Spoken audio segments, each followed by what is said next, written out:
It's time to let everything fade. You've done enough today. You've given, moved, thought, and tried, and now you get to let go. So slowly now, just allow yourself to become still. Notice the way the air feels around you. Soft like warm mist, filling the spaces between your fingers, brushing against your cheeks. Let your eyes grow heavier now. Just a little heavier with each blink, as if each blink were a feather falling one by one. Let your breath fall into a quiet rhythm, like the lapping of gentle waves against a lakeshore. In and out, softly in, and slowly out. You're safe here. You're calm here. You're meant to rest now. And as your body softens, your breath deepens. Let me tell you a story, a slow and drifting tale that begins somewhere far and old and deeply still. Our story tonight begins on the edge of a hidden lake. Our story begins on a mist-shrouded morning in a quiet corner of the world long ago. It is the 13th century, and the waters of the Venetian lagoon shimmer like glass themselves. Still silver stretching out like melted moonlight. Nestled along the lakeside is a small stone workshop, half swallowed by vines with windows, the color of river smoke, and a chimney that breathes in slow curls like a sleeping dragon. This is the home of a glassblower. His name is... He is old now, with hands weathered like driftwood and eyes that still catch firelight. But when he breathes into the long stem of his glass pipe, it's like the world holds its breath too. Because in this place and in this time, glass is more than craft. It is secret. It is sacred. It is magic. You see, in the Venice of long ago, glass blowing was guarded like treasure, so precious that the masters were not allowed to leave the islands where they worked. Murano, they called it a cluster of isles, where fire met sand and breath became beauty. Silvano had once lived there when he was young, when his lungs were strong, and his fingers sure. But now he is retreated to the quiet, to the edge of the lake where mist kisses the earth each morning, and the reeds whisper like old friends in the breeze. And on this morning, he is working on something very special. The fire inside. The furnace hums low, its belly glowing like the inside of an ember. Silvano stands before it cloaked in a thick apron, his breath slow measured, his hands holding a long iron blowpipe with a glowing orb at its tip. He turns it gently, ever so gently, like turning the moon on a spoon. The orb is glass, melted living, breathing, a mix of sand, soda, and lime, transformed by heat into something fluid, something almost alive. He shapes it slowly, rolling it on the marver, a smooth stone slab, polished by time, guiding the form with the faintest touch of a wooden paddle, soaked in water. Hiss, the sound of steam whispers into the air as water meets heat, and the glass shifts just slightly, becoming more graceful, more elegant. Silvano leans close, breathes slowly into the pipe, and the glass expands a soft, swelling bloom like a flower opening in reverse. And all the while, the lake outside remains quiet, wrapped in morning mist, holding its breath for him. This piece is not for sale, not for trade. It is for the dreamers. Silvano calls it the sleeping swan. He has imagined her for years. Feathers curled head tucked, floating as if upon invisible waters. She will not fly. She will not sing, but she will rest forever. And in her glassy body, streaked with veins of green and white, there will live stillness, peace, a mirror for those who forget what stillness feels like. He takes a sliver of green glass, spins it gently into the molten form, watches it swirl like moss in spring water. Then, with a tiny paddle, he presses the neck, guides it upward, and slowly curves it into the graceful bend of a sleeping bird. Claire Fannin with a wet cloth and a whisper-soft breath. Silvano finishes her shape. The beak folds in against the body, the tail tapers to a thin. She glows in the morning light, pale green like moonlit grass. He sets her down and covers her with a cloth because glass cannot sleep too quickly. Too rush is too shatter, and now she must sleep. Silvano carries her ever so carefully to a small wooden tray lined with lambs. He feels her presence beside him, this creature of breath and fire, and knows she will be whole. Watches a heron pass, like a thought, low over the water. Too cool, too fast, is to crack. the hush of the lake mist wrapping around your shoulders.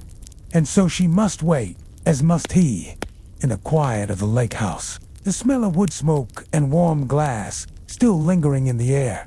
He watches the mist roll over the lake, and in the hush of the morning, like breath through a blowpipe, you are there now, beside him.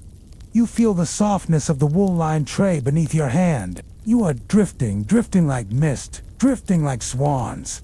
Sleep is near now, so very near.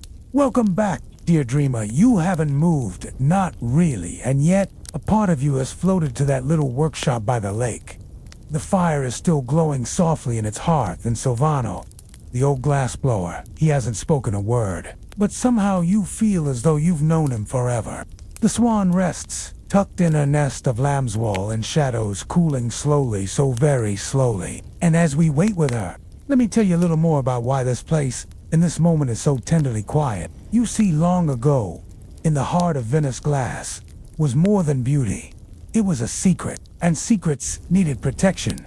So in the year 1291, the glassmakers were moved, banished, some whispered, to the tiny island of Murano, a place surrounded by water, where secrets could not so easily escape. It was said that anyone who revealed the methods of glassmaking would be hunted, punished, silenced, because glass was power. Glass, lenses let monks read by candlelight glass.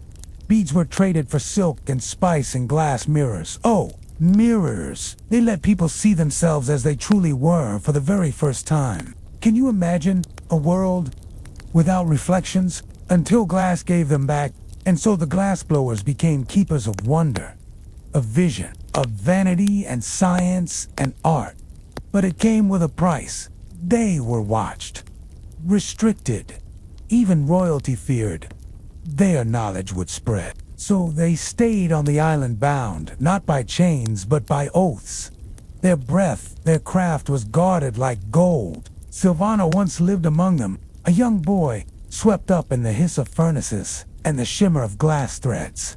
But he left quietly when his time came. And now he works not for power, not for trade, but for beauty, for dreams. Outside the workshop, the mist has lifted just slightly, revealing still waters that stretch far and wide, with lily pads like velvet saucers and dragonflies that hum like lullabies. The world is deeply quiet. No carts rumble, no merchants shout, no bells toll, only the hush of reeds swaying in the wind, the soft crackle of embers in the hearth, and the breath of a man who has learned to wait. He stirs a pot of water over the fire, not to boil, but to steep something fragrant, a tisane of wild mint and chamomile, gathered from the garden behind the workshop. The steam curls gently upward and fills the room with the smell of calm. He pours it slowly into a ceramic cup and sips in silence. You're there beside him, now wrapped in a warm woven shawl, hands curled around your own cup, breathing in the floral heat, letting it soften your throat and your thoughts. There is nothing to do here, nothing to solve, nothing to chase, just breath and steam and the hush of glass cooling into sleep. Silvano remembers the first time he saw a swan. He was 7, maybe 8, walking by the very edge of Murano's shore. A great white shape glided toward him, not flapping, not paddling, just floating. So still, so that he thought it might be carved from ivory. Its neck curved like a question, its eyes black pearls. It did not fear him. It simply passed, like a thought, unspoken. That night, he could not sleep.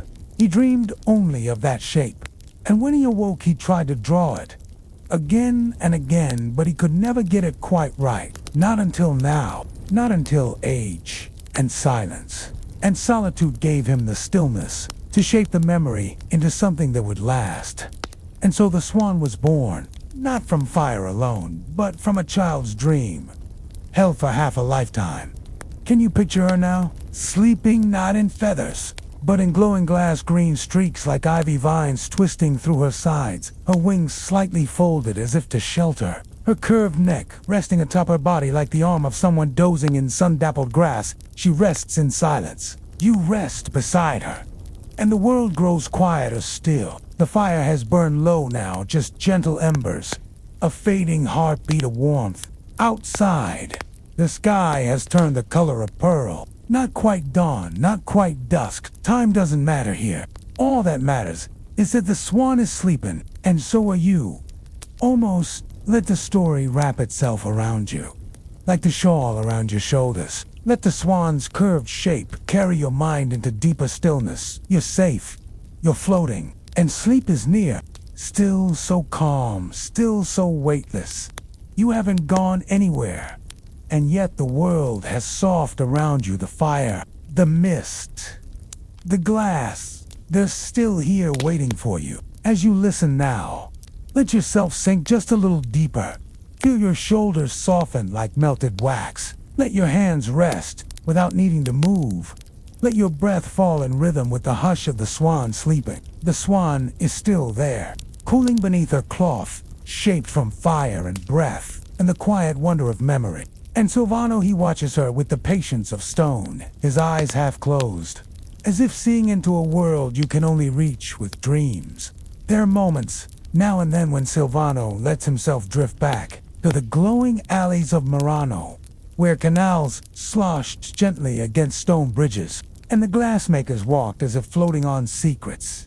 He remembers the workshop where he first held a blowpipe, so much longer than he expected, cool in the morning, scorching by noon. He remembers his master, an old man with a crooked eye and an even crookeder smile, who taught not by speech, but by silence. "You listen to the fire," he used to whisper. "It tells you when it's ready." Silvano never forgot that, even now. As he sits in his lakeside shop, tea cooling beside him, he listens to the crackle of ash collapsing into embers, to the tiny ping of glass adjusting as it rests, to the low whistle of wind brushing the eave. It is a language of stillness, one he spent a lifetime learning to hear. Let your mind's eye wander with me now, through Silvano's workshop. Let the hush guide you like a slow breeze through tall grass to the left shelves, upon shelves, each filled with tiny jars, pigments, powders, colored frits of glass, like sugar crystals, cobalt, lapis, gold dust colors, once worth more than coin. He keeps them sealed tight. These jars, not from others, but from time, each one holds a memory, a failed petal, a perfect wing, a melted bowl, a stained window pane. Glass is fragile, but its memory is long. You step softly now, barefoot, across the flagstone floor, cool beneath your toes. Worn smooth with years, a breeze slips through the small round window above the work table, carrying with it the scent of river mint and ash, and something sweeter still, perhaps wild pear, from the orchard just beyond the path. And on the table beneath a linen cloth lies the swan, still sleeping, still cooling. She will need many more hours before she is safe to touch, and so we wait together. Did you know that in those long ago days of Venice, people believed a glassblower's breath became part of the glass itself? That somehow the spirit of the maker lived on inside their work? That a vase could remember the lips that formed it? Or a bead could whisper dreams to the one who wore it? There were rumors that some pieces could hear, that others could see, that a well-blown mirror could catch glimpses of things not meant to be known. It was why no two pieces were ever exactly alike, because no two breaths were the same. Silvano still believes this, not in a fearful way, but in a sacred one. When he breathed the swan into shape, he gave her a whisper of himself, his patience, his memory, his peace, and she carries it now, cool and coiled in her glowing form. He does not need her to speak, only to exist, quietly, lovingly, like a dream that never stirs. The hours pass softly, like clouds sliding across still water. You hardly notice the shift in light. Morning becomes afternoon. The sun rises, then hides again behind gentle veils of drifting gray. And inside the shop, nothing rushes. Silvano hums under his breath a song with no melody, no name, just notes that fall like petals into silence. He sweeps the floor, organizes his tools, checks on the pieces cooling in the annealing box, and all the while the swan sleeps. You, too, may feel yourself drifting in rhythm with her. No movement. No hurry. Just presence. And pause. And peace. Do you remember the last time you let yourself do nothing, not rest with guilt, not pause with distraction, but truly gently slow down? This place, this time, invites you to remember, like cooling glass. You are not meant to be rushed. The Swan would crack if cooled too fast. So too would you. And here in this workshop beside the lake, no one asks you to be anything but soft. You are a guest of silence, a friend to stillness. The wind has quieted now. The tea has gone cold, and Silvano sits with his eyes closed, not sleeping, but not quite awake. Just listening, just being, as you are now. Let your breath move slower now, in and out, like the tide upon the lake. The swan sleeps, Silvano rests, and you are halfway between dream and waking. Nowhere to be, nothing to fix, only to float. No need to move, no need to think too hard. Just listen. The stillness is growing now like a slow snowfall, layering over your thoughts, softening the edges, blanketing your body with warmth and ease.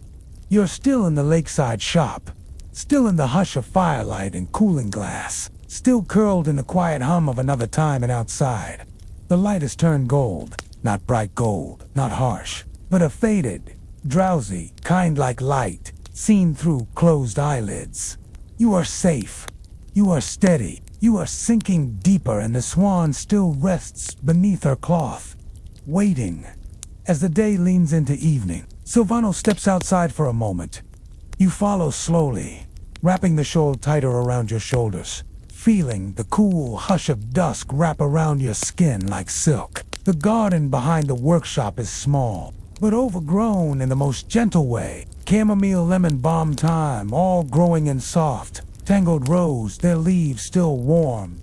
From the day's sun, a wooden bench leans against a stone wall, cracked with moss and ivy. Silvano kneels and gathers a small bouquet of herbs, tying them with a piece of twine he keeps in his pocket. This, he explains quietly, is for tomorrow's tea. He always prepares it the night before, never the day of, because he believes rest starts long before sleep. He believes slowness must be planted early, like a seed beneath the surface of the mind. He hands you a sprig of fresh lavender. Its scent, soft and clean, curls through your nose and settles into your chest like a sigh.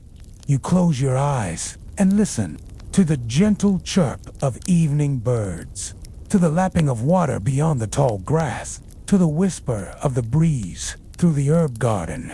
Even the earth seems to be exhaling. In Venice long ago, some glassblowers whispered of a secret herb that when burned beside the furnace could calm the breath and steady the hands. Some believed it was mint, others swore by rosemary or crushed valerian root, but many believed it wasn't an herb at all, but a state of mind, the act of preparing, the quieting of thought before creation, the ritual before the fire. And Silvano follows that same rhythm. The planting, the gathering, the steeping, the waiting, everything has its pace, its pulse, its patience. So, too, does sleep. You are not meant to fall. You are meant to float downward, gently, slowly, like glass cooling, like breath deepening. As night falls, you return indoors. The hearth glows softly again, new logs added, their bark crackling like old parchment. Silvano lights a single beeswax candle. Its flame dances quietly in the draft. No harsh lanterns, no torches, just this single point of golden light. He places the tea herbs into a tiny ceramic jar, adds a small paper tag, handwritten in looping letters, for the sleep that heals. You feel the weight of the day leaving your shoulders, as if the very walls of the workshop are exhaling with you outside. The lake is dark now, black glass under a silver moon, still as a held breath, and in that quiet, Silvano walks over to the cooling tray. He lifts the linen cloth so slowly, so carefully, as if waking a sleeping child. And there she is, the swan, her body now a soft, misted green shot through with creamy veins, translucent, but not fragile, strong in her stillness. Her head rests gently against her body, as if in eternal slumber, and the arc of her neck gleams beneath the candlelight. You draw closer, eyes wide in the hush. There is no noise, no words, only breath. You look into her glass form and see not just shape, but memory. Not just color, but calm. She holds it, all of it. The warmth of fire, the silence of the lake, the hush of the garden, the patience of time. She is a vessel of stillness. And Silvano, he smiles now. A small smile. But true, he places her upon a wooden base, padded with velvet dyed deep emerald, then turns and leaves the room. Not because he is finished, but because she is complete. You remain beside the Swan, watching the flicker of candlelight bend inside her curves, watching shadows pool in the hollows beneath her wings. She does not speak, she does not move, but she invites. She invites your thoughts to quiet, your breath to lengthen, your body to soften. And so you do. You breathe in and feel her stillness. You breathe out and let go of what you carried. Your head tilts gently to one side. Your body curls deeper into the shawl, and your eyes blink. Once, twice, then slowly close. The workshop fades from view, but the calm remains. The Swan sleeps, and now, so do you. Safe, still wrapped in silence and glass and warmth. You may not even have noticed, but your breath has become slower, your limbs softer. And still, there is more to see, more to feel, more to remember. Let the quiet return, let the flicker of candlelight dance, just behind your closed eyes, as we continue our story. In the softest hours of the night, Silvano does not sleep like others. At night, when the world dreams, he dreams awake. He lights a tiny lantern, its flame a golden pulse, and settles by his workbench. Not to shape, but to remember. Tonight, as the wind sighs gently across the lake, he opens a box carved from olive wood. Inside are pieces from long ago, glass buttons the size of raindrops, tiny bottles, once used for perfume and ink, and a single, paper-thin medallion, etched with a sleeping lion, curled beneath a tree. Each one a moment, each one a breath, captured in fire and frozen in time. He picks up the lion medallion and smiles. It was the first piece he ever made entirely on his own. He was 16, still living on Murano. The workshop had fallen silent after the master had gone to market, and Silvano, young and restless, had stayed behind. He hadn't meant to make anything, but the fire called. He whispered a promise to the furnace.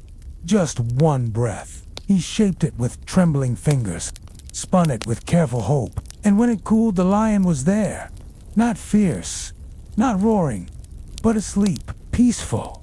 And in that moment, Silvano knew glass could dream, and now, so many years later, that lion still sleeps in his hand. Silvano speaks only rarely, but the fire has heard every word he's ever meant to say. The furnace, the coals, the pipe, they know his fears, his longings, his joy.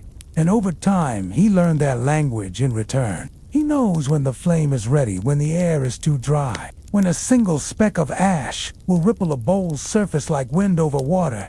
He doesn't teach this, because it cannot be taught. It can only be remembered. Remembered in the hands, in the breath, in the quiet pulse of someone who listens deeply enough to hear the shape of silence. By now you know the workshop well. You know the scent of warm glass and rosemary, the soft pad of footsteps across old stone, the way the shadows lean against the walls at dusk, and slowly, gently, you begin to feel as though you belong here. You take a seat beside the furnace, not to work, just to be.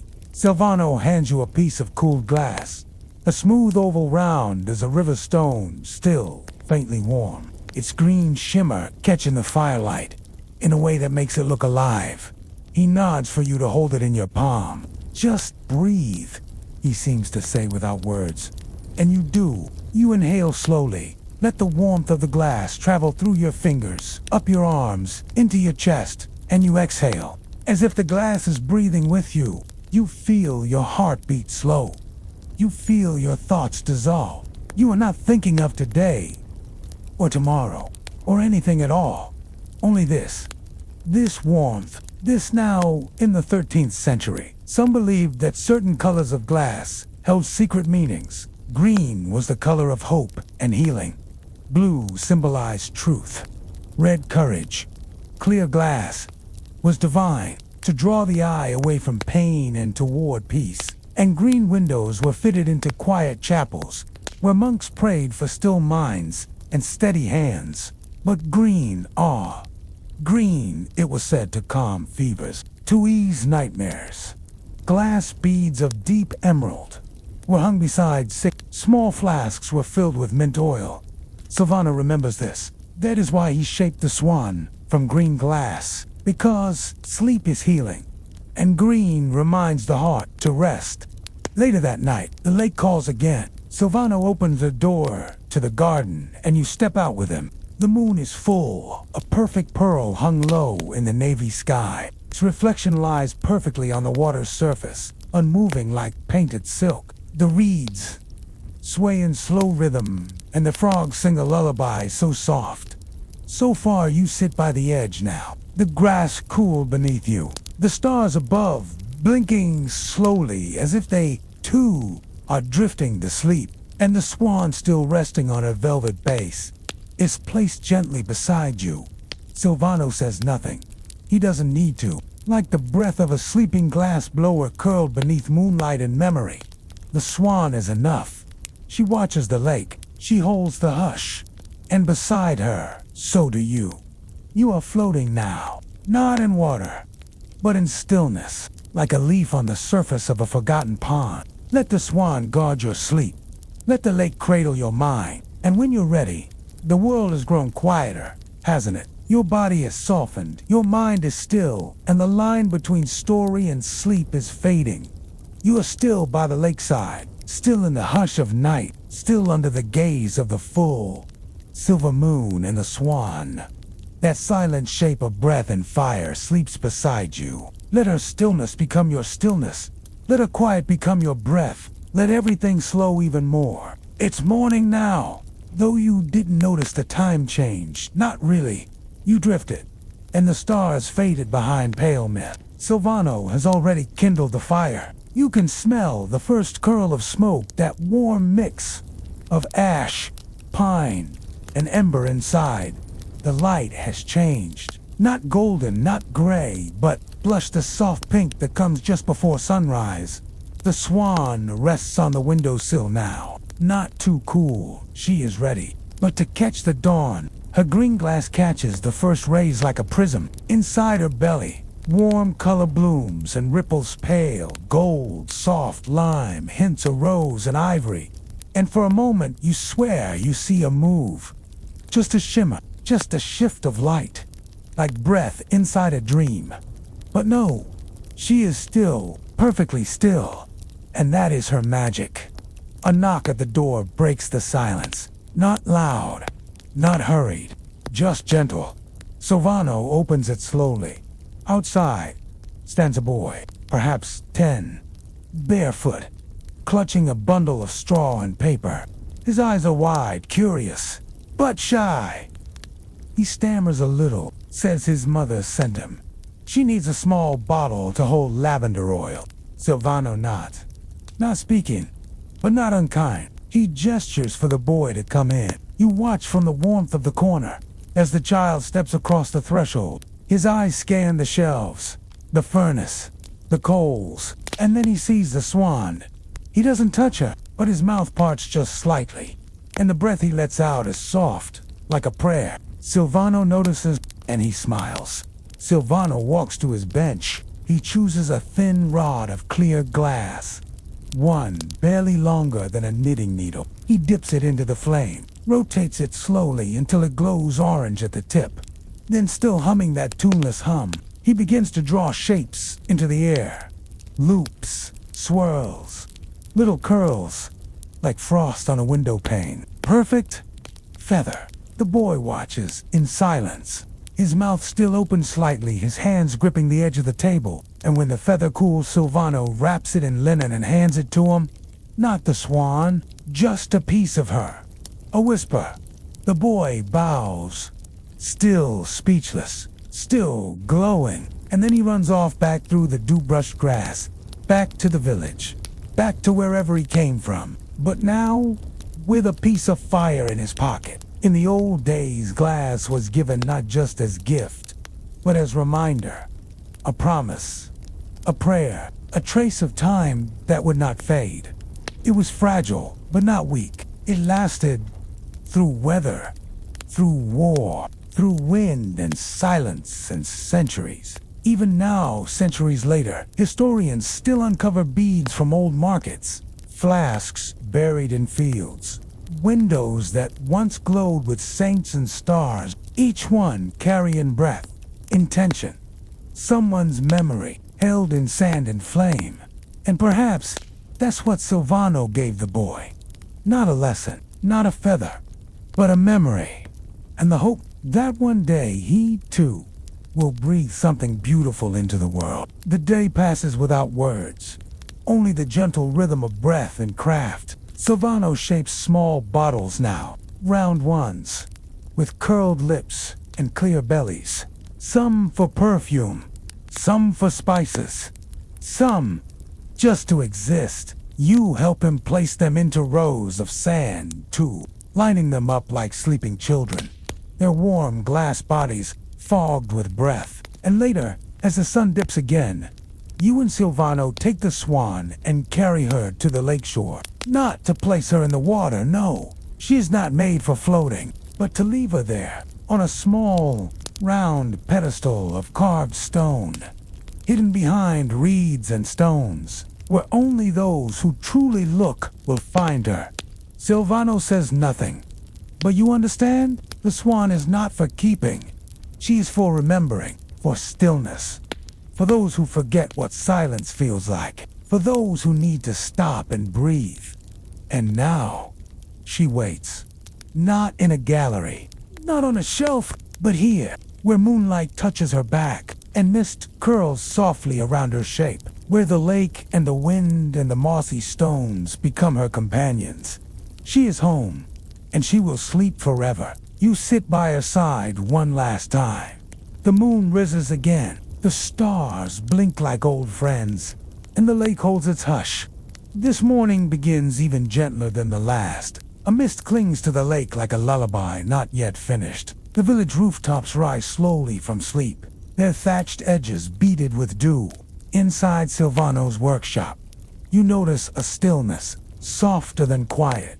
It's not the absence of sound, it's the presence of calm. The fire's low, but alive, breathing, slow ember, as though it too has grown tired from dreaming. You sit in the same wooden chair by the hearth. The cushion is warm from the sun's first light. You run your hand over the table's smooth edge, worn down by years of gentle shaping. Today, there is no rush, no visitors, no Swan to finish, only breath and time and fire.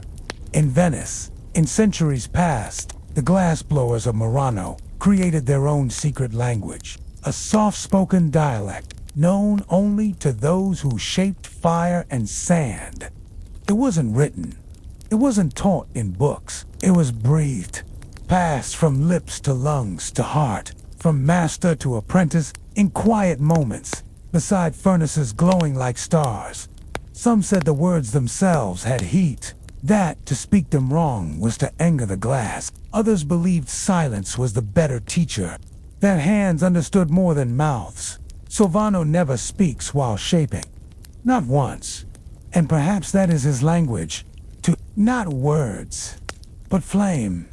Silvano beckons softly. Today's piece is not as grand as the Swan, but no less beautiful. A tall, thin-necked bottle, the color of green tea and morning fog. Its purpose is simple, to hold water from the sacred spring at the edge of the forest. You hold it carefully, feeling its warmth through your fingertips. It hums, almost not with sound, but with presence, like it remembers the touch of breath, the twirl of heat, the shaping of being. As you cradle it, you wonder how something so delicate can feel alive. And then you realize It is not the bottle itself that matters. It is the breath within. Just before dusk, the door creaks again. It's the boy, this time with his mother. She carries a sprig of lavender in a linen pouch. Her hands are worn from work. Baker's hands, maybe, or seamstress. Her voice is quiet, respectful. She speaks of oils and healing, of memory and rest. Silvano nods. He walks to the shelf and lifts a tiny vial, then as a whisper, with a fluted rim and glass stopper. The mother gasps softly. She hadn't expected such grace. She accepts the bottle with both hands and offers a loaf of honeyed bread in return. Silvano smiles. Not a trade. A thank you. The boy tugs at his mother's sleeve, and then, with a sudden burst of courage, he holds out the feather Silvano gave him. It's wrapped in wool, still warm from his pocket. He says nothing, but his eyes say everything. Silvano gently takes it, examines it for cracks or heat marks, then presses it back into the boy's palm. He nods once slowly, a silent blessing. The boy beams, and they leave into the lavender dusk. You and Silvano walk again, the bottle now resting in a velvet pouch. You carry it this time. He trusts you with the sacred spring. As you step beyond the village, through fields that whisper like old songs, you feel the hush growing. The trees begin to lean inward, their leaves fluttering in a hush of prayers. You reach the spring. It's just a pool, fed by an underground stream, surrounded by moss and stillness. Silvano kneels. You follow. He opens the pouch, and with the gentlest motion, you fill the bottle. The water is cool, cooler than the air, and it sends a soft thrill up your arm. You cork it, wrap it once more, and as you stand, you both listen. The spring hums, barely audible, not with song, but with presence, like the bottle, like the swan, like the fire in medieval times. Springs were believed to carry dreams, not just healing, but sleep itself. Pilgrims would walk for days just to sip from waters set to lull even the most troubled hearts into slumber. Some claimed monks could whisper prayers into the springs, and that the water would remember them. Others believed that stars, reflected in the spring, could guide souls to peaceful dreams. Even now, as you sip the water from the green bottle, you feel your eyes growing heavy, and you wonder, did Silvano whisper to it too? Did he give it your name? Did he ask it to hold you gently? As sleep takes your hand, you lie down beside the spring. Your head rests on cool moss. The bottle is near, catching the glimmer of starlight. Silvano doesn't speak. He simply watches as your breath slows, as the night deepens, and the glass hums softly in its cradle. The swan waits, the bottle dreams, and you are nearly there. As sleep brushes against the corners of your eyes, the story drifts softly, like drifting silk on warm water. Let's journey back again, across the sea, to the Venetian islands, to the hush of Murano, where moonlight meets molten glass. Imagine it now, a crescent moon, silver against the black waters of the lagoon. The streets quiet, lit by soft lanterns swaying in the sea breeze. The glassmakers are asleep, but in one window, a furnace glows faintly. A flicker of gold, a breath of orange heat. Inside, an old man tends the flame, not to work, but to listen, because here, the glass is more than art. It's memory, a living diary, and tonight, it remembers the sound of the swan. Silvano Young and Whitey once stood in that very workshop, an apprentice among quiet masters. He remembers the way the glass moved like honey, the silence between each instruction, the way the flame changed color when you got too close to the truth, and the masters whispered, "Glass holds breath, and breath holds spirit. Do not shake carelessly." They spoke of stories, locked in goblets, of lullabies trapped in the curve of a vase, of a swan once shaped by an ancestor whose name was never written, just remembered, in the curve, in the hush, in the sleep it brought. The night in Silvano's lakeside home is gentle. You wake slowly in your soft bed near the fire. Outside, owls speak to one another in calm voices. The green bottle rests beside your pillow, cool and still. You walk barefoot to the workshop. Silvano is already there, feeding the furnace with tiny bundles of herbs, lavender, elderflower. The air fills with ancient perfume. He is not blowing glass tonight. He is letting the fire dream. And as you sit beside him, he places an object in your hand. Another swan. This one unfinished. Its neck bowed slightly, as if listening for something. In the 14th century, it was whispered that glass animals held intentions, not magic, exactly, but meaning. A lion might stand for courage in childbirth, a fish for a safe voyage at sea, a swan for peace, for eternal rest, for the final breath before the dream. People carried them in their satchels, placed them under pillows, even buried them with loved ones, so they would not sleep alone. The swan, it was said, sang its last song in silence. Just as the dream began, Silvano gestures gently toward the furnace, and you understand. Tonight, you will shape the glass. Not for practice, not for show, but for sleep. You step forward slowly. The flame sighs and opens its golden arms. You dip the hollow rod into the molten pool and lift a small globe of glowing light, spinning softly on the end of the pipe, like a miniature sun. And then, the breath. A slow, steady exhale. No tension, no force, just intention. A wish, a lullaby in your lungs. The glass responds. It swells, sighs, begins to curve. You coax it gently with the wooden paddles. No rush, no pressure, just warmth and wonder. For a heartbeat, Silvano holds his breath. Then, with a smile, he steps closer. His hand, gnarled and strong, cups the back of your neck. Fingers splayed across your shoulder blade. He leans in, his voice a warm gust against your ear. This is the hardest part, he says. To let go of all you are, all you think you are, and to become something more, something new. His thumb, rough and sure, finds the pulse point at the base of your skull. With a gentle squeeze, he stills the hummingbird's wings, quiets the monkey's chatter, mutes the critic's voice. Inhale, exhale. Inhale, exhale.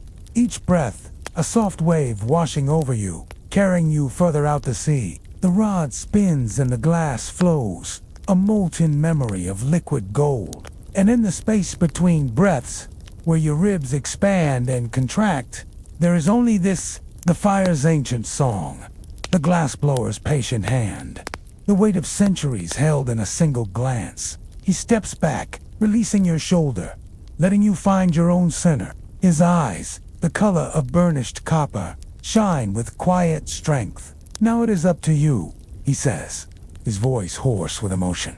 What will you make from the fire?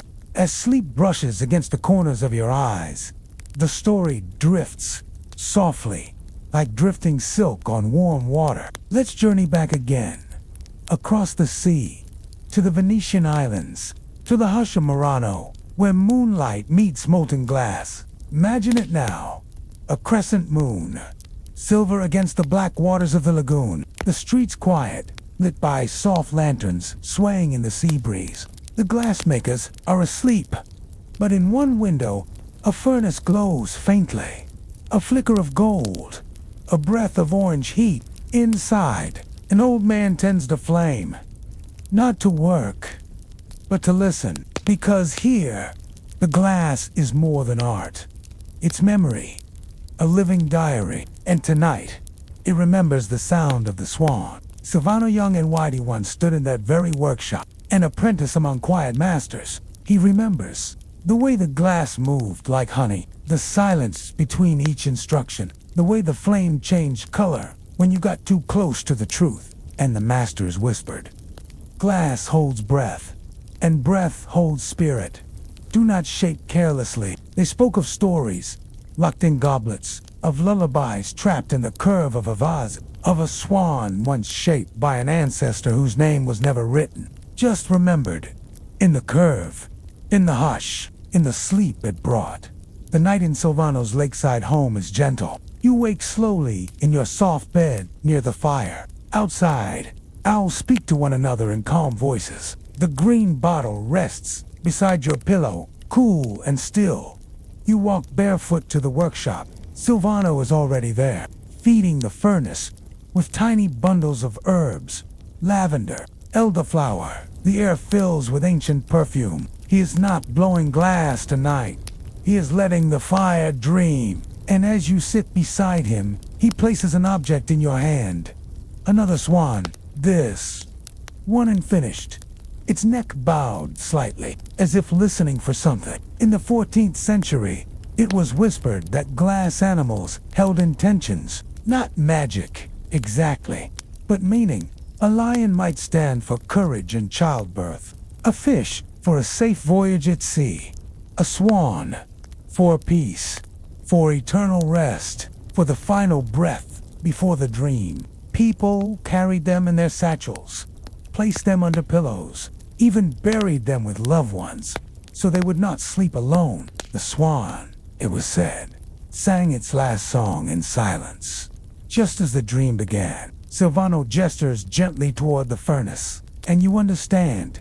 Tonight, you will shape the glass, not for practice, not for show, but for sleep. You step forward slowly. The flame sighs and opens its golden arms. You dip the hollow rod into the molten pool and lift. A small globe of glowing light, spinning softly on the end of the pipe, like a miniature sun. And then, the breath, a slow, steady exhale. No tension, no force, just intention. A wish, a lullaby in your lungs. The glass responds. It swells, sighs, begins to curve. You coax it gently with the wooden paddles. No rush, no pressure, just warmth and wonder. The swan begins to form. A soft S-shaped neck, a rounded body, wings that curl inward, as if to sleep. Your hands know what to do, as if they've done it before, perhaps in another dream, another night.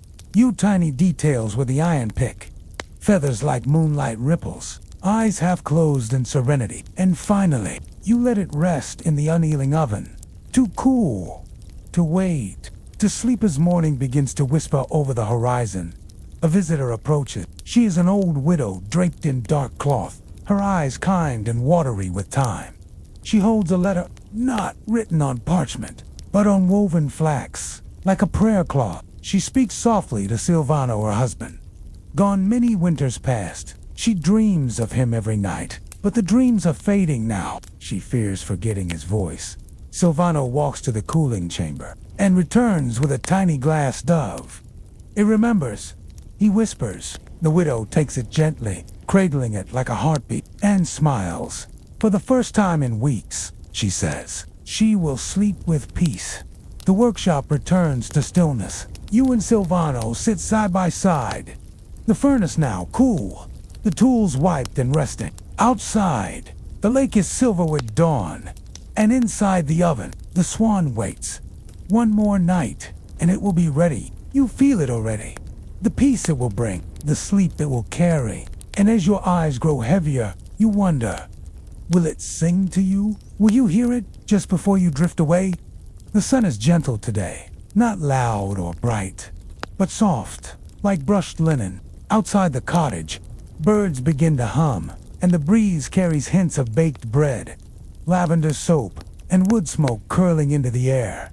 The swan you shaped, the one that held your breath, now rests quietly on its linen cradle, cooled and solid. Its green streaks shimmer in the light, a glimmer of mist trapped in glass. You lift it gently, and for a moment, just a moment, it feels warm, not from the furnace, but from something deeper, something left behind inside the bread in medieval Venice. Glassmakers believed the breath was sacred. It wasn't just air, it was a part of the self. When blown into glass, it lingered, whispered, protected. There were tailies of goblets that fogged when danger neared, of flutes that only sang for their original owner, and of swans like yours that calmed restless sleepers when placed at their bedside. The belief was soft, not loud, not law, but lore, passed down in hushes, between sips of warm mulled wine, or carved into the underside of a glass petal. Silvano leads you through the day's rhythm. You don't speak much. You don't need to. The sun dapples through the workshop windows, casting golden puddles of light. You sweep the soft wood shavings. He prepares the next mix of sand and soda ash. The ingredients sift through his fingers like powdered sugar. There's a stillness in the motion, a repetition that feels meditative, like folding linen or kneading bread, like breathing, like dreaming. As twilight begins to yawn, a low, lilting tune curls through the village path. The harper has returned. She arrives wearing bells on her boots and carries a harp made of yew wood and silver string. Her music isn't loud. It trickles like stream water through the trees. She plays as Silvano pours wine, as you lay out slices of honeyed pear and gently stewed chestnuts in clay bowls. The harper's songs are old. One tells of a glass rose that never shattered, another of a knight who fell asleep under a swan-shaped cloud and dreamed of home for the first time in years. You don't need to remember the words. You only need the feeling. Safe, drift and soothed. In old Murano, it was whispered that when a truly perfect piece of glass was made, it sang, not with notes, but with a soft resonance, a vibration that could only be heard by those about to sleep. The swan song of glass. They called it. Not everyone believed it, but many swore they'd felt it, on the edge of sleep. A humming under the skin, a lull that quieted even the loudest thoughts. And once, long ago, a child who'd never slept through the night held a glass swan in her palm, and finally dreamed. Later that evening, as the fire softens to glowing coals, a rider arrives at Silvano's door. He carries a velvet envelope, deep blue, tied with a golden seal. The commission comes from the inland abbey high in the mountains, where the monks keep time by candlelight and snowfalls, even in spring. They request a sleeping swan to sit on the windowsill of the infirmary, where the sick grow restless, and the air sometimes grows heavy with worry. Silvano places your swan into a satin-lined box. You've made something needed, he says softly. Let it fly where it's most useful. You feel something loosen in your chest. Not sadness, not pride, just quiet and peace. You walk with Silvano to the edge of the lake. The stars begin to blink above, and the water is still, a mirror of the sky. He hands you the box. You kneel beside the boatman and offer the swan like a gift to the night. The oars splash gently, rhythmically, like a lullaby in motion. And soon, the swan is carried away, northward, to sing, to sleep, beside another. When you return, the workshop is dark but warm. A new space waits on the table, a fresh cradle of linen, empty, waiting for what comes next. Silvano places a gentle hand on your shoulder. Now you know, he whispers, that sleep can be shaped. That peace is something you can breathe into the world. Outside, the stars shift slowly. The wind is gentle, and the workshop sleeps once more. You lie back on your cot, the scent of warm glass and lavender filling your lungs. And as your breath deepens, you feel the swan. The workshop feels emptier this morning. Not lonely, just quieter. There's a hush in the air, like the world is waiting to hear what you'll shape next. The linen cradle that once held the swan now rests bare, and yet it hums faintly, as if remembering the shape it once supported. The hearth is cold, but not for long. Silvano appears with a fresh bundle of dried olive wood and a kindling of rosemary twigs. The scent they release as they burn, earthy, peppery, with a whisper of evergreen, wraps the room in warmth. In medieval Murano, relighting the glass furnace was treated with reverence. Some masters refused to let the flame die at all. They believed each flame carried the spirit of the last breath, used to create beauty. But if it did go out, there was a ritual, a candle made from bees, a silent minute, and a gentle prayer whispered in dialect, as if speaking too loudly would startle the fire. Silvano follows a version of this, less formal, but no less tender. Old breath invites new breath, he murmurs, lighting the hearth again. And as the flames flicker to life, you feel the rhythm return. This time, you shape not a creature, but a vessel, a small jar with a swirling lid, etched in the shape of curling waves. It's meant to hold sleep herbs, chamomile, valerian, crushed pulp. The villagers often leave bundles by the door, hoping Silvano will craft something worthy to hold their nighttime remedies. Your fingers move in circles, guided by memory more than mind. The glass elongates under your breath, then folds inward, then twists upward like the tide. And when you're done, Silvano nods. That one's for dreams, he says softly, and those who chase them. As twilight sighs over the water, a figure arrives at the door. It's Lisabetha, village herbalist. Her satchel is filled with dried leaves and velvet petals. She speaks slowly, in a voice like dry parchment in honey tea. The Swan helped old Tomas slept for the first time in 2 months. He dreams of feathers now. She gently places a bundle on the work table. Lavender, mugwort, mint, and something rare. A few petals of white jasmine.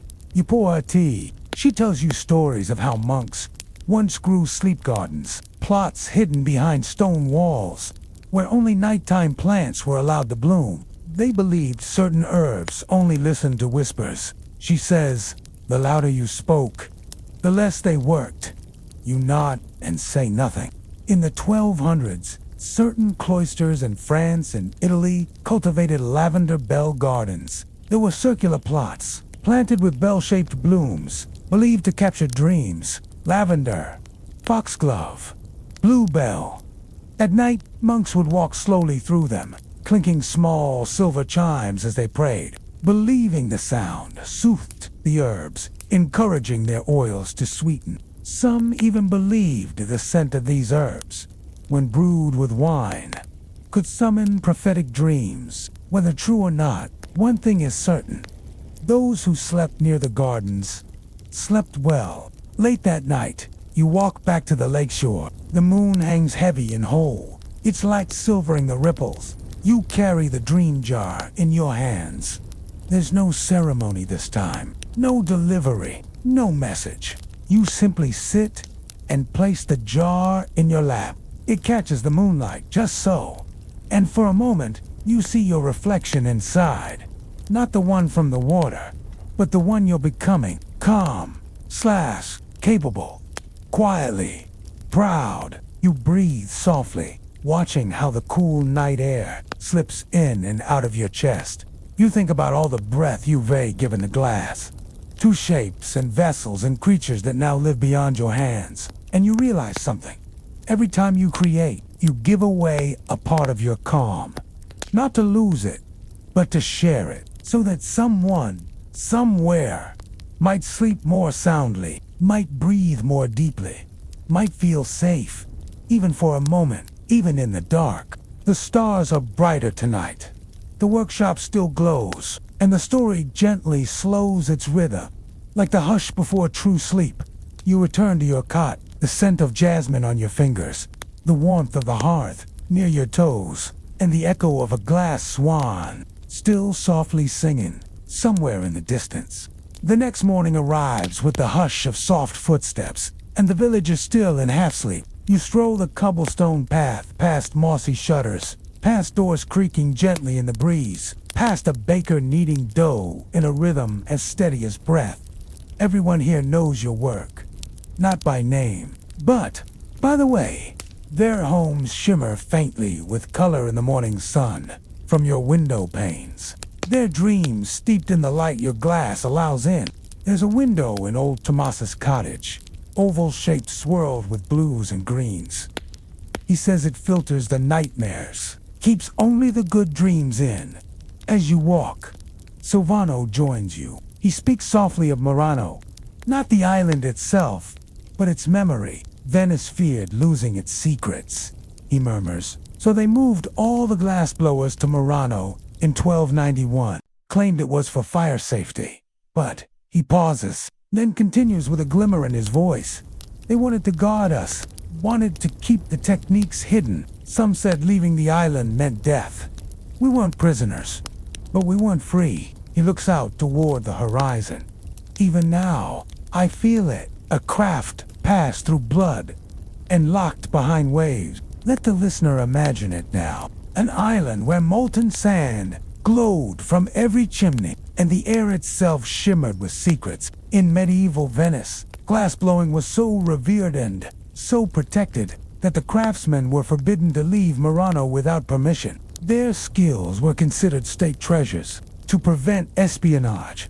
Some were rumored to be watched, even followed by informants. If a glassblower fled and shared their secrets, the penalty could be exile, or worse. But still, some did escape, and with them, the beauty of Venetian glass traveled beyond the lagoon, into the world, into time, and now, into your dreams. That evening, the village square comes alive. A festival begins, not of grand trumpets or banners, but of simple color and warmth. Children run with spools of dyed thread, tossing them over trees and poles, weaving a gentle canopy of pinks, golds, and the threads shimmer in the lamplight. And beneath them, everyone gathers. Lissa better brews honeyed lavender tea. A fiddler plays slow, and you set up a table lined with your small dream jars, each glowing faintly with an inner hue. One by one, villagers approach, not to buy, just to hold, to admire, to breathe near them. You realize something then. Your glass is no longer just yours. It lives in others now. It comforts them, like feathers stitched into pillows, like the hush of warm tea before bed. An old woman with silver braids and a milky eye hobbles forward. She takes the green glass swan in trembling hands. When I was a girl, she says softly, we believed that swans were born from moonlight, that they hatched not from eggs, but from silver reflections. She smiles, eyes damp. You captured it, she whispers. The way it curves its neck, the way it holds its breath. You offer her the swan to keep, but she shakes her head. No, it belongs in the workshop. It's still dreaming. She places it gently back and walks into the night just as the festival wanes. A small boy barefoot with curly hair and freckled cheeks clutches one of your jars. He looks up at you and says, I heard the dreams move in it. I put my ear close and I heard a story. It was about a bird made of glass, and it flew across the sky and touched the stars. You nod, and in the quiet of your heart, you feel the story take flight again. In the Middle Ages, sleep was thought to arrive in two parts. First, sleep came soon after sundown. Then came a period of wakefulness known as the watch, where people prayed, dreamed, or even visited neighbors. Only after that did second sleep descend, deeper, dreamier, filled with visions and visitations. It was during that sacred second sleep that the best dreams were said to come. Some even claimed to visit the Virgin Mary or angels, while others heard music made of glass. You can tell your listener now, in a whisper. Perhaps the swan visits in second sleep. As the night deepens, the threads in the square grow still. Children have gone to bed. Fires burn low, and only the sound of the lake lapping at the shore remains. You carry the dream jars home, one by one, like precious eggs. The workshop welcomes you back like a breath, and you place the green glass swan in the window, where the moon can once again rest on its wings. The air tonight smells of lavender and sleep. Your fingers are tired, but your heart is calm. The fire crackles, and far off, a swan's reflection drifts across the still water. The night after the festival is unusually quiet. Even the wind forgets to whisper. Inside your cottage, The glow of the hearth casts long shadows, and the green glass swan seems to shimmer. As though remembering something ancient, you sit beside it, a cup of warm clove tea in your hands, and the village beyond your walls breathes slowly in its slumber. Outside, the moon is a silver coin, slipping between mist and drifting cloud, and inside, time curls itself into a sleepy spiral. Tonight feels like a turning, the longest night of the year. The solstice. In the 12th and 13th centuries, many villages marked the winter solstice with quiet vigils, lighting candles or oil lamps at dusk, and keeping them lit till dawn. The light, they believed, guided the sun back home.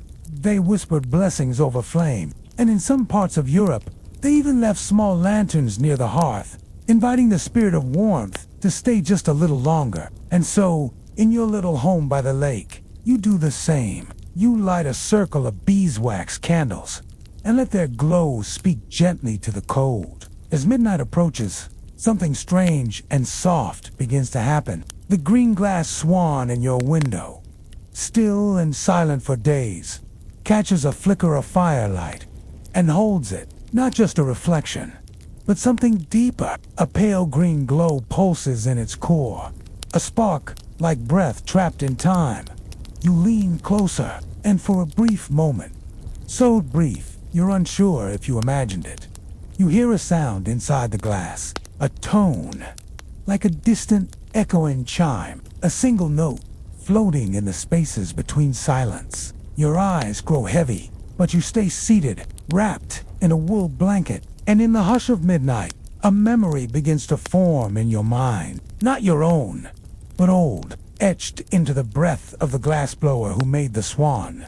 It begins with the taste of salt air, the clang of harbor bells in Venice, the steady heat of the furnace. You see a man, younger than you, his hair damp with sweat, hands shaping green glass wings with trembling reverence. He breathes into the pipe, a gentle exhale, and the glass sings beneath his breath. He whispers to the molten shape, for the sleeping ones, for their dreams. He seals the final curve of the swan's neck, just as dawn breaks. And now, that memory lives inside the glass, waiting.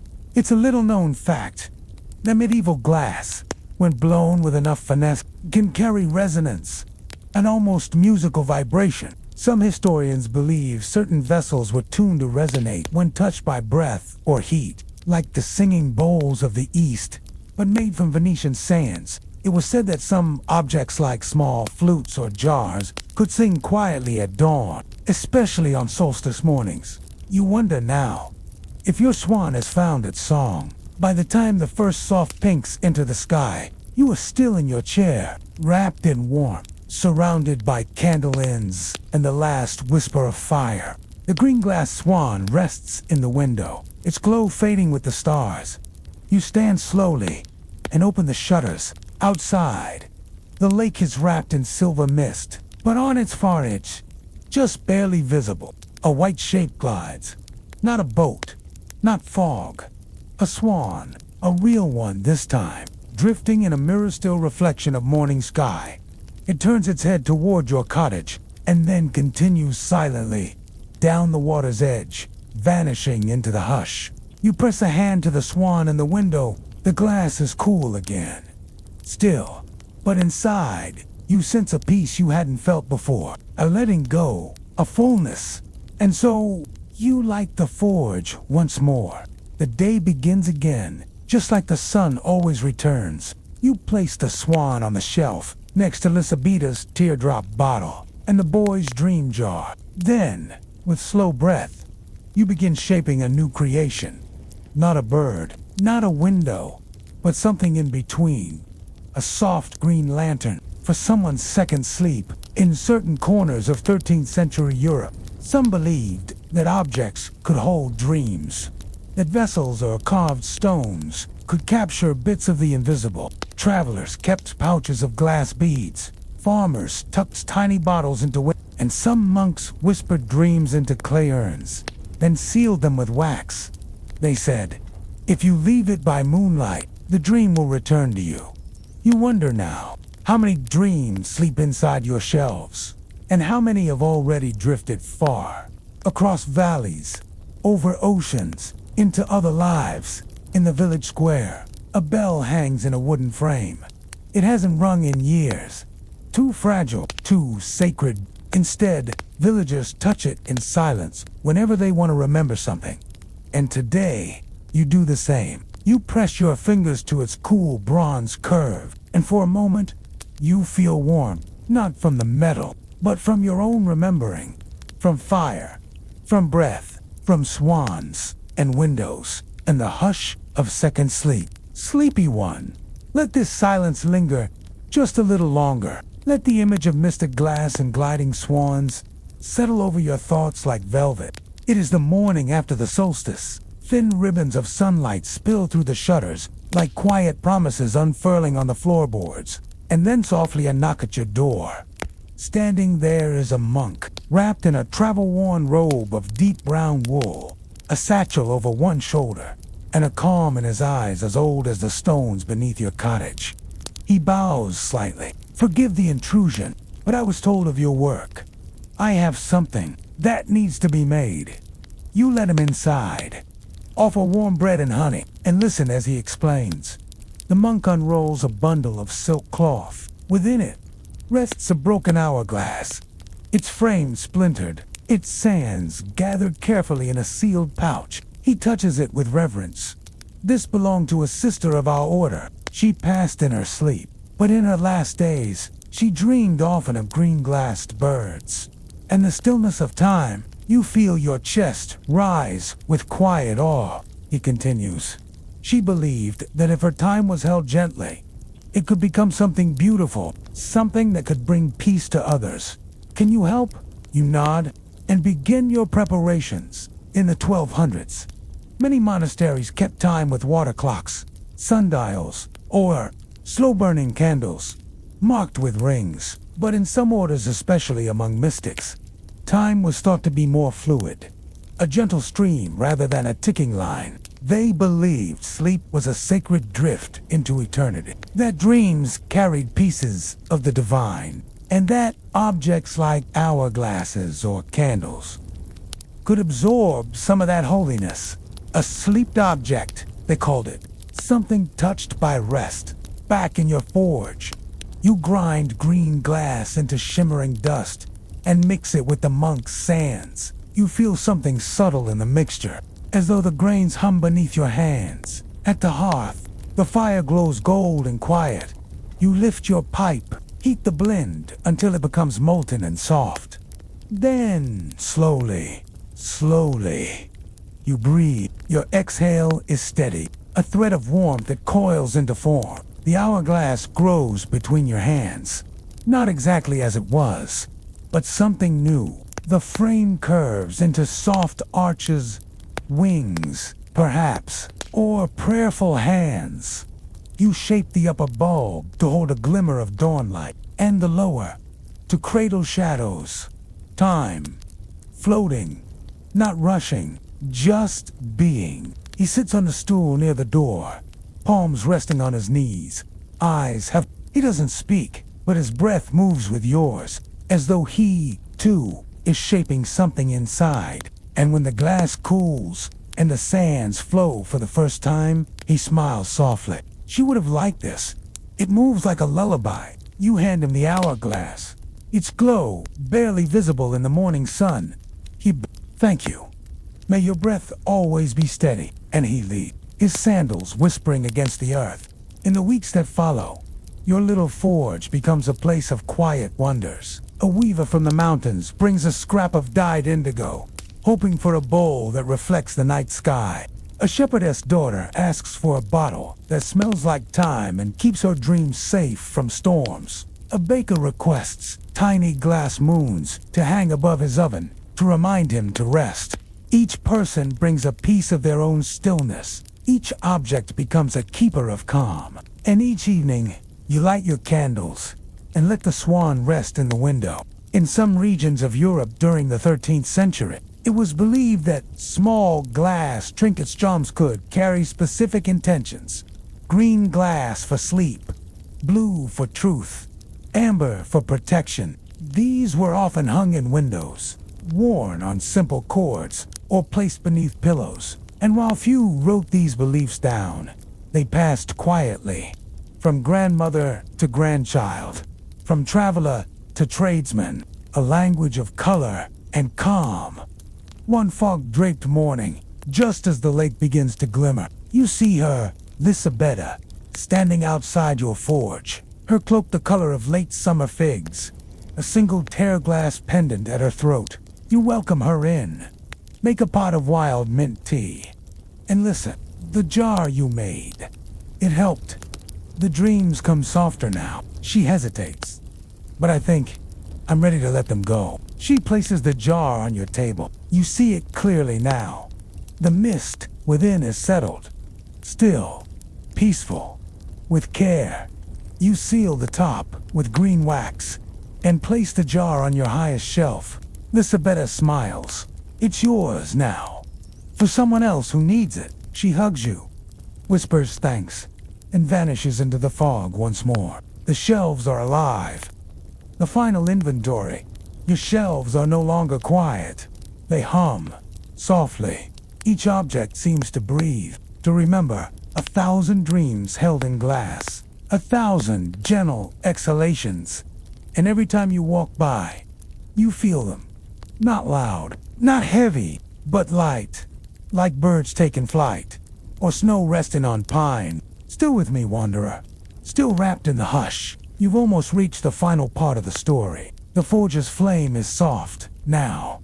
The shelves are nearly full, and soon, the last piece will fall into place. It is nearing winter again, and with it, the village prepares for its oldest celebration. The festival of light and stillness. Once a year, just before the solstice, when the nights are longest, every soul gathers by the lakeside to float candles across the water. No voices are raised, no songs are sung, only the hush of breath, the flicker of flame, and the sound of time folding softly into itself. In parts of Europe, especially along river towns, people would light small candles on leaf boats or carved bark. They believed the light would carry prayers across the water or draw good dreams into the village. The wax was often mixed with herbs of ender, clove, rosemary, to bring scent as well as glow. It was said the wind wouldn't touch a candle if the dream it carried was pure. For this year's festival, you make something different, something no one has seen before. A floating sculpture of a sleeping swan, carved from pale green glass, hollow and weightless, yet strong, its head gently bowed, wings curved around itself, as if cradling a dream. Inside, you place a single wax candle, perfused with rosemary and chamomile. Its wick, made from a strand of your own weaving, a piece of you. The villagers gather by the lake's edge, children bundled in wool cloaks, elders with lanterns swinging from carved sticks, and the baker's boy passing out warm spiced bread to quiet laughter. And then the silence begins. All torches are lowered, all voices still. A bell chimes once, then fade. You step forward, the swan resting in your arms. The crowd parts with soft smiles. Not applause, just stillness. You kneel at the lake's edge, set the glass swan upon the dark water, and with a single breath, you light the candle inside. The swan drifts slowly outward, carried by barely there ripples. Its green glow glimmers beneath the surface, reflecting like northern lights below. No wind, no sound, only the flicker of hope and the hush of winter's first breath. Children point silently, elders bow their heads, and the monk, yes, he's returned, places his hand to his heart. Among certain medieval artisans, there was a belief that objects made with breath like blown glass carried the energy of the maker. This was not simply superstition, but a kind of reverence. To breathe life into an object was to give a part of your stillness, your patience, your hope.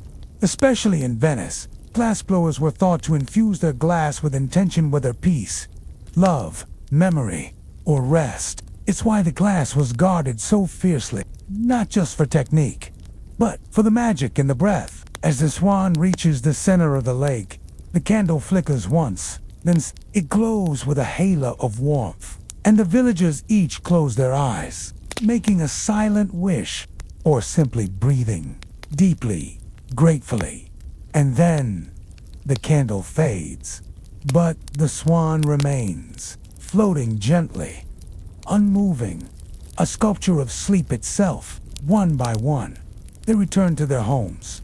A mother carries her sleeping child. A shepherd lights his lantern and guides his dogs. Even the monk walks away in silence, the hourglass tucked into his robe. You are the last to leave. You watch the swan, still afloat, and in its reflection, you see yourself, quiet, strong, and filled with more stillness than you knew. Back in your workshop, the hearth is barely glowing. Your tools are clean, your shelves are full, and on the windowsill, lit only by moonlight, is Lisabeta's dream jar, softly misted, perfectly still. You sit beside it, wrap a wool shawl around your shoulders, and breathe. No work to do, no customer to greet, only the comfort of having created peace. When glass cools after being blown, it makes the gentlest sounds. Soft clicks and creaks like whispers in a library. Ancient Venetian artisans believed that these sounds were the voices of dreams settling into their new homes. Years pass. The forge stays warm. The villagers come and go. And each winter, a new green glass swan drifts across the lake, lit from within, guided by breath, beloved by all. Children say they dream better in its light, that it tells stories if you listen closely enough. And perhaps they're right. Years melt like softened wax. The village grows, gently. A new bakery by the lane, another ferry boat tied at the pier, and the forge, still warm, still humming. You, now older beard silvered like ash, move slower, speak softer, but your hands still steady, still whispering into flame and glass. And then, one soft spring morning, the bell rings. Outside stands a quiet figure, eyes full of curiosity. In their arms, a wrapped bundle of crushed green bottles, old wine jugs, a chipped vase. I want to learn, they whisper. Will you teach me? In medieval times, artisans often took on apprentices. Between the ages of 10 and 15, they lived with the master, watched every motion, and slowly took on tasks sweeping, polishing tools, then shaping scraps, then finally working glass or metal themselves. In Venice, some apprentices waited 10 years before being trusted with secret techniques. But once they knew the breath, they never forgot. You welcome them in. There's no rush, just warmth and the smell of melting sand and rosemary in the air. You teach them how to sit quietly before even touching glass, how to listen for the soft crackles as the forge heats, how to breathe, not from the throat, but from the center of the body, how stillness creates strength. They learn slowly, but they learn well. And one day, they shape a swan. This swan is different. It leans into its wing. Its head is tilted just so, as if it hears something the others did not. The glass is streaked with deep emerald and flecks of gold. Inside the hollow chest, a candle scented with juniper, and one strand of their own woven wick.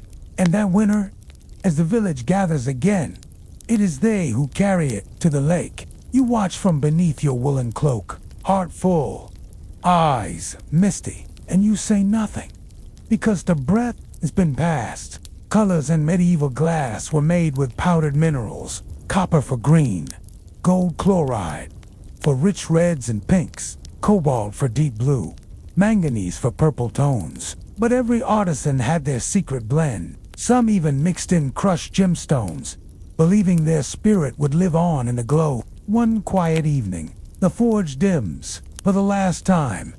Not from sadness, but from completion. You leave the bellows still, hang your apron on its peg, and take one final soigner first, now fadeth, but whole, and place it in the window facing the lake.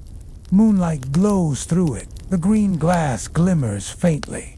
And inside, a candle, unlit, but ready. You sit beside it, a cup of honeyed milk in your hand. The hearth soft and warm. Outside, wind rustles the birch leaves. A hush rolls across the lake. Medieval people believed deeply in the importance of dreams. Dreams were messages from angels, warnings from ancestors, or visions from saints. To sleep near water was said to bring clearer dreams, more peaceful sleep.